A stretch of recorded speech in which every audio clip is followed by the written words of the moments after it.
Memories and Notes by S.S. Cohen. Part 2 Talks. Ego. 17th February 1937. 1. Mrs. D. Jinarajadasa, wife of the late President of the Theosophical Society and resident of Adyar, Madras, wanted to go to the root of the human ego, which is the cause of so much discord between nations, families, and individuals. Mrs. J. What is the difference between the ego and the self? Bhagavan. That which comes and goes, rises and sets, is born and dies is the ego.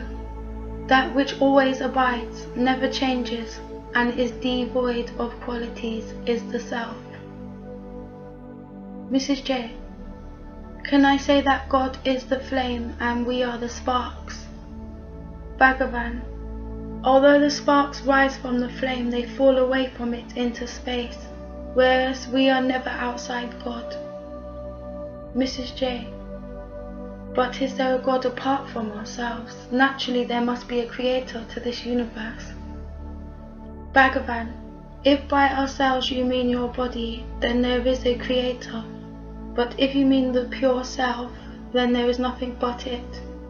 If you objectify and see a universe, then you are bound to see many things beside yourself and postulate a God, the creator. Body, God, and world rise and set together from and into the self. If God is apart from the self, then he would be selfless, that is outside existence, that is non-existent. Mrs. J. I suppose one has to sublimate the ego self into the true self. Bhagavan. The ego self does not exist at all. Mrs. J. Then why does it give so much trouble? Look at the havoc it has created among nations and people. It is dreadful even to oneself. Bhagavan.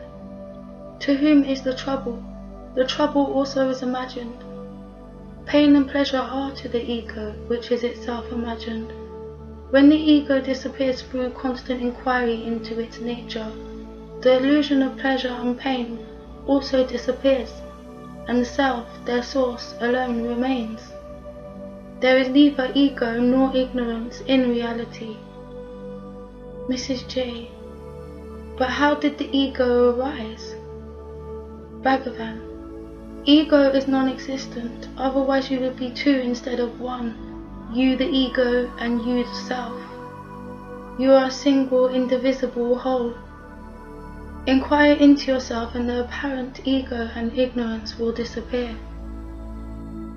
Mrs. J. Why then do we need to concentrate? Bhagavan. Concentration, meditation and all spiritual practices are not performed with the object of realizing the self, because the self is ever present, but of realizing the non-existence of ignorance. Every man admits his own existence and does not need a mirror to prove it to him. Existence is awareness, which is the negation of ignorance. Then why does a man suffer? Because he imagines himself other than what he in reality is. Example, the body, this, that, and the other. I am Gopal, son of Parusharam, father of Natisan, etc. In reality, he is the intelligent I am, alone, stripped of qualities and superimpositions, of names and forms. Does he see his body and all these qualities, shapes, and colours in dreamless sleep? Yet he does not deny that he is then himself existing even without a body. He must hold on to that existence, that lone being Kavalia, even when he is in the waking state.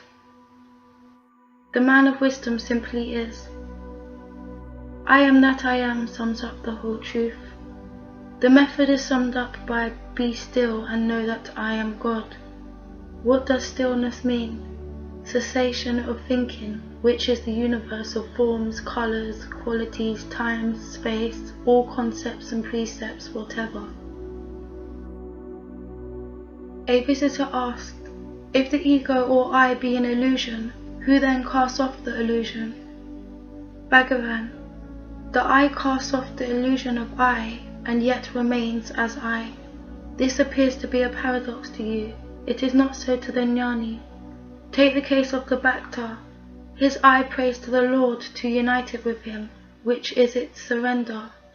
What remains as residuum after this surrender is the eternal I, which is God the Absolute, Paramatman himself. What has happened to the I which originally prayed? Being unreal, it simply vanished. 18th November 1936. 2. Visitor. Sushupti is so peaceful that one would love to stay as long as possible in it, but cannot. Why? Bhagavan. We are ever in Sushupti. Becoming aware of it in Jagrat is Samadhi.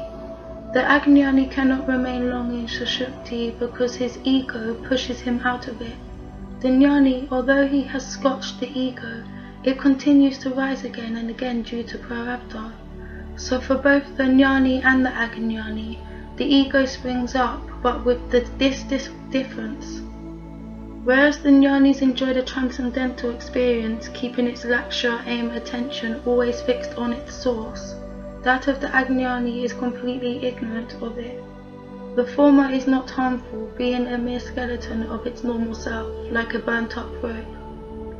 By constantly fixing its attention on the source, the heart, the ego gets dissolved into it like a salt doll which has fallen into the ocean. 14th March 1943. 3.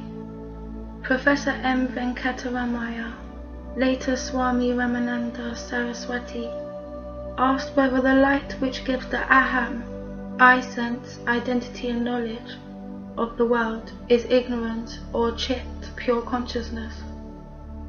Sri Bhagavan replied, it is only the reflected light of chit that makes the I believe itself different from others and create the objects. For reflection there must be a surface on which the reflection takes place. Elamayat. What is that surface? Bhagavan.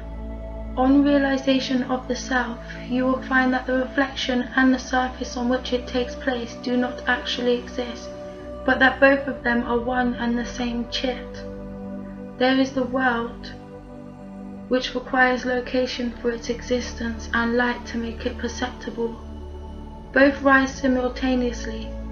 Therefore, physical existence and perception depend upon the light of the mind which is reflected from the self.